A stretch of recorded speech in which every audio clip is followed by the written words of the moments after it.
You guys, we're back with another 15-minute interviews. Man, I got to be honest with you guys. I am actually piling them up today as far as interview goes. So even though you won't see this today, I'm all excited inside because I've been interviewing these people and I'm excited for the content that's coming out to you. Not to put any pressure on Pauline, who we have here today, but we've definitely been getting some cool stuff.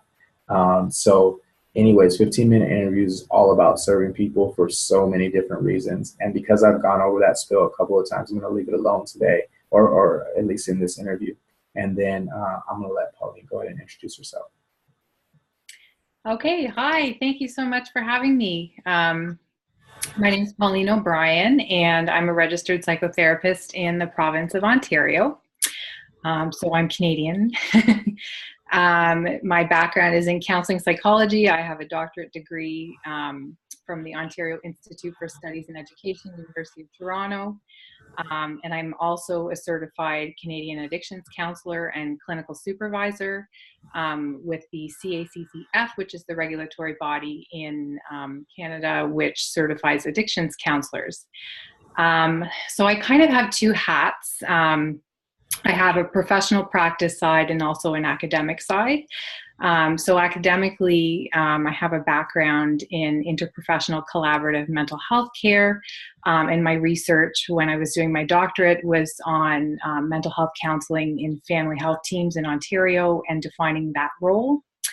Clinically, my background is trauma-informed practice and addiction, because I firmly believe that the two kind of go hand in hand. Definitely, right? So you'll see clients often for addictions counseling, and they'll often share trauma stories. And then sometimes you have doing trauma work, you hear about people who are involved in substances or process addictions, right? So anyways, I have very evolved practice in addictions and trauma-informed practice. What else? So I'm working in private practice for the past 6 months, and developing an online private practice in recent months. And so just looking to reach out to everyone in the online community and to develop networks, and to let everyone know a little bit about what I'm doing here in Ontario. Okay, perfect.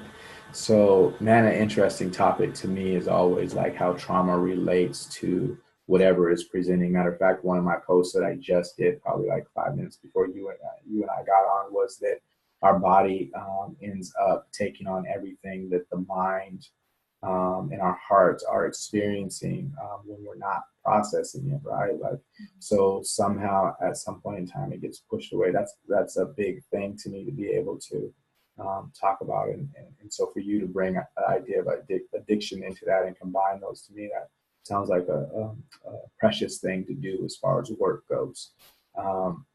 What are some of the most impactful points that you make in order to help other people? I think that it's really important that when you're helping other people, that you're coming to practice with the understanding and the appreciation that people already know what they need to do. So definitely,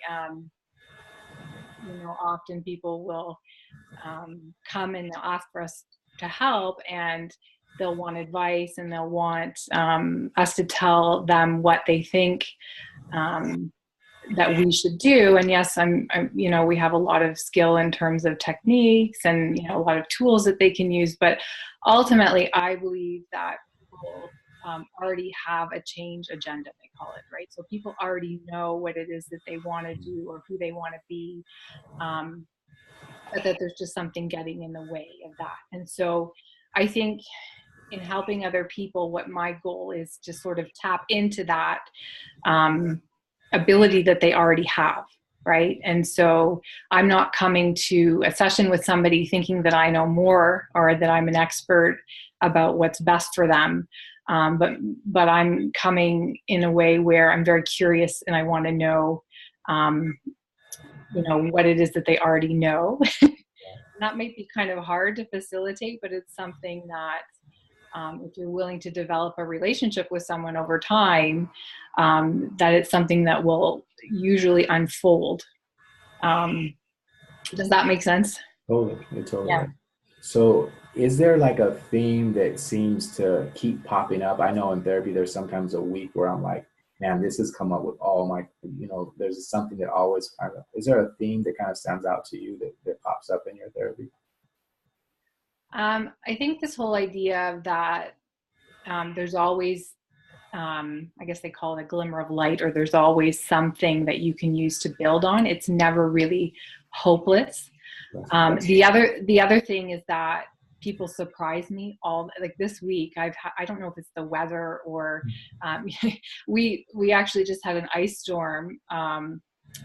Not last week and the weekend before, and everybody was just on edge because we're wanting spring, we're wanting warm weather here, and then there was an ice storm, and now this week, so everybody's, myself included, wanting the warm weather, and then now all of a sudden, and I don't know, maybe the two are not, they're probably not related, but just people are changing, Right. just sort of, and it's nothing like I didn't anticipate it, and they're surprising me. This whole idea of I'm trying to embrace over the years, this whole idea of that I really don't have that much control over a client's journey, right? That I'm just a facilitator, and that I trust in the power of the relationship and the power of building strength and rapport over time. And that can be scary for a clinician because we always want to be skilled. We always want to be the expert. We always want to, we want to feel like we're doing something, Right. but really, people can surprise me. I've worked with people. I usually do very long-term work. And so you get to a point where you kind of feel frustrated, or you feel like, is this working? Is this helpful? They keep coming back. We have a really good relationship. And then all of a sudden, it's like an aha moment that they get. And then there's change, right? Right. Or you have somebody that's really dug in and really resistant and maybe is non-compliant to treatment, and you work with them and you're patient and you work with them for years and years. Nobody else will work with them, but you work with them, especially working from a trauma-informed perspective with, complex trauma, and that you tend to have to develop relationships over a long period of time. So you're sitting back and you're kind of just, hoping that they're going to do the thing that you think that they should do. And then, eventually what happens is you get these, okay, I'm doing it.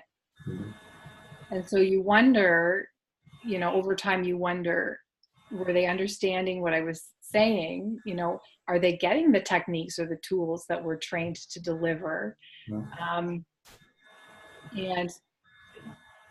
you question that. And then all of a sudden, if you just let go, then it's almost like, that's right.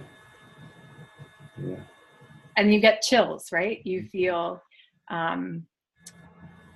trust in the process. Right. Yeah.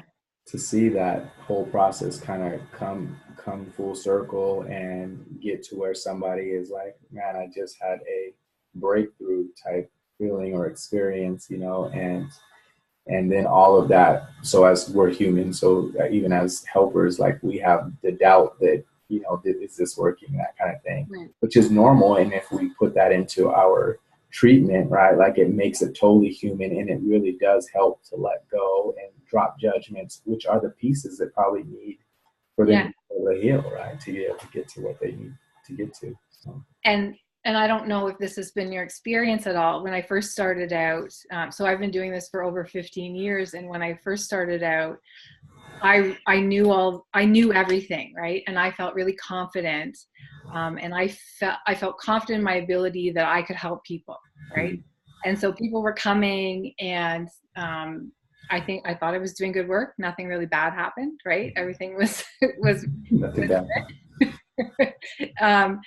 And I didn't have that sense of, what am I doing here? what is the point of this? I just felt really, okay, I'm trained, I'm, I have my degrees or whatever, and I can do this. And now, as I get on in years, um, I sometimes I question myself, like, do I really know what I'm doing? And it's like the more that you get into this field, the more room there is for self-doubt, I feel, Yeah. because then you start to see over time, I've seen patterns in relationships, patterns of people, and so then and things change all the time, and you kind of, I don't know if I'm making any sense right now, but um, you feel less confident. Maybe it's just my own journey. No, no, I mean, something that's similar for me and what you're saying is that, and so what's happened to me is, even though I feel less confident that I'm going to know everything that has happened, coming out of school and then into practice, and now I'm less confident. What I've figured out is that love is the key, right? Like, so my interaction with them. Yeah. So I think what is seemingly, we talked a little bit about my practice earlier, but what seemingly seems to be the difference is not like my overwhelming amount of knowledge. It's just that I genuinely love and care and want my people to do well and know that I don't have any control over it. So I think me not knowing, has changed that part of it, which I honestly will tell you that's only happened in the last year. Is I was able to figure that out, is that I'm never going to know it all. And I'm going to have to let go of trying to be able to change. So what you're saying to me totally makes sense. That's resonating with you. Oh, good. Okay. Because Yeah. you always want to, especially when you're speaking with a colleague, you don't want to come off as being incompetent, right? No, I'm okay with it. That's why I'm here. No. It's because Well, I sense that. I yeah, sense that. So yeah, I guess I felt safe sharing with you my self-doubt, right? yeah, appreciate it. Especially, so the other thing about me is that I am a relatively new mom. So I have a 2-year-old and a 4-year-old. And when, as a therapist, when you have kids, my own experience has been, it totally, like your whole identity changes, right? You're no longer just this married woman or a single woman working as a counselor. Yeah. You're now this mom working as a counselor. And also too, when you have kids, and maybe, I don't know if this has been your experience, but all of your stuff from all of your history kind of comes back, and you're projecting everything onto your baby, right? Right. Either you want to be the mom that is not the family that you came from, or you want to have the family that you had. You want to repeat it, right? So there's a lot of pressure. Mm-hmm. And so how do you negotiate your own identity as a person and as a therapist at the same time? Like I was lucky that in Ontario, we get a year off mat leave. So I wasn't actually practicing. Yeah, I've had 2 maternity leaves for a year Nice. each. So I actually got to go through the process of like having a postpartum period and going through, the healing emotionally from that, and then was ready to go back to work and back to practice, right? So I was lucky in that respect. Mm-hmm. Anyway. Yeah, no, I do. I think there is a lot of whatever we have experienced definitely comes into it at some point in time. We're either running from it, or there's some kind of, or going trying to go towards it. One of the way, either way, Right. Okay. All right. So your knowledge comes from somewhere. Like, well, there's something that I know I use to always gain knowledge pieces, and so books or somebody you follow, or some kind of podcast, something that you would say to leave our audience with a place where they can go get their knowledge from. Can you repeat that? Sorry, you're going to have to. Yes, we just want some kind of knowledge source. Like, do you have a favorite book or a favorite movie or something that that you like, that you might be helpful, that you think might be helpful to others? I think in terms of for people that are on their own journey of recovery, so whether it be from trauma or from addiction or both, Mm-hmm. that It might be helpful to, so recently I've been really into Dr. Gabor Mate, and I don't know if you're familiar with his work. He was a physician that worked in downtown East Side Vancouver, which is notorious for addiction. And he writes several books, and he so eloquently describes the relationship between trauma and addiction. And so for a clinician, it's a great resource, but also just personally, if anyone's interested in learning more, I think that he's a really good resource. So he has, there's several, there's hundreds probably on YouTube. He has a lot of talks. He's been in documentaries. He writes best-selling novels, and also he has his own account of working in downtown Eastside Vancouver. Okay. And his book is called In the Realm of Hungry Ghosts, Close Encounters with Addiction. And it's just really raw, and it's quite interesting if anyone's interested in that. Okay, appreciate that. All right, so we want to give our audience something, and either it's got to be a challenge or a homework or a story, one thing that we can send them home. So you're going to wrap us up with this. What's one thing that you think we can send them home with? Okay, so let's say, are you consider yourself a creative person? Yeah, I can be creative. Okay, so let's pretend that when we leave here today, that we're going on a journey. Okay. Okay, and we're going someplace maybe where we've never been before. We don't speak the language. We don't know the customs. And we can't bring any of our family or our friends or our safety people. We can't bring them in with us. We have to go all by ourselves. So my question is to you all is, what would be 3 things that you would bring with you? Okay, so think of 3 things, and there's a catch. Those 3 things can't be material items. They can't be physical things. Okay. Do you kind of get it? Yeah. So you're thinking of, 3 maybe resources or 3 personal ranks or whatever it is. Right. So you want me to mind? Okay, but wait. So think of those 3 things. Now, let's say that you can only bring 1. So out of those 3 things, what is the one thing that you would bring? Okay. Do you have it? Yeah, I got it. Okay.